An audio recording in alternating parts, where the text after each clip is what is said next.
Soul நகரத்தில் ஒரு சாதாரண நாள். ஆனால் அந்த நாள் ஒரு தந்தையின் வாழ்க்கையை என்றும் மாற்றியது.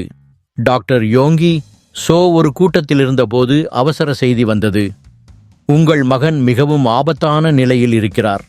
அவர் உடனே வீட்டிற்குச் சென்றார். அங்கு சென்றபோது அவரது 5 வயது மகன் உணவு போச்சம் காரணமாக மிகவும் மோசமான நிலையில் இருந்தான். மருத்துவரும் சில முயற்சிகள் செய்தார்கள். ஆனால் நிலைமை கட்டுக்குள்ளில்லை. சில நேரங்களில் குழந்தை மூச்சு விடாமல் இருந்ததாகவும் மருத்துவர்கள் நம்பிக்கை இழந்ததாகவும் கூறப்படுகிறது. குடும்பத்தினர் அழுது கொண்டிருந்தனர். அந்த தருணம் ஒரு தந்தைக்கு தாங்க முடியாத வேதனை. அவர் மகனின் அருகில் அமர்ந்து ஜெபிக்கத் தொடங்கினார். அது வெறும் சில நிமிட ஜெபம் அல்ல, மணிநேரங்கள் நீண்ட போராட்ட ஜெபம். கடவுளே, என் மகனின் உயிரை காப்பாற்றுவாய் என்று அவர் அழுதார். அறை அமைதியாக இருந்தது. மருத்துவ ரீதியாக நம்பிக்கை இல்லை என்ற நிலை. நேரம் கடந்து கொண்டிருந்தது. திடீரென குழந்தையின் உடலில் சிறிய அசைவு தோன்றியது. சில நொடிகளில் மூச்சு சீராகத் தொடங்கியது.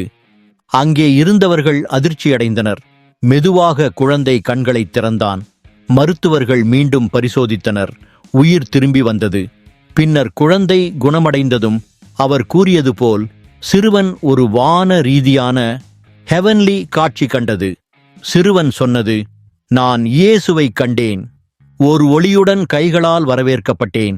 ஆனால் என் அப்பாவின் ஜெபத்தால் நான் திரும்ப வந்தேன். அந்த காட்சி அவரின் மனதையும் குடும்பத்தின் நம்பிக்கையையும் ஆழமாக மாற்றியது. இந்த சம்பவத்தை டாக்டர் யோங்கி சோ பல இடங்களில் தனது வாழ்க்கை சாட்சியாக பகிர்ந்தார்.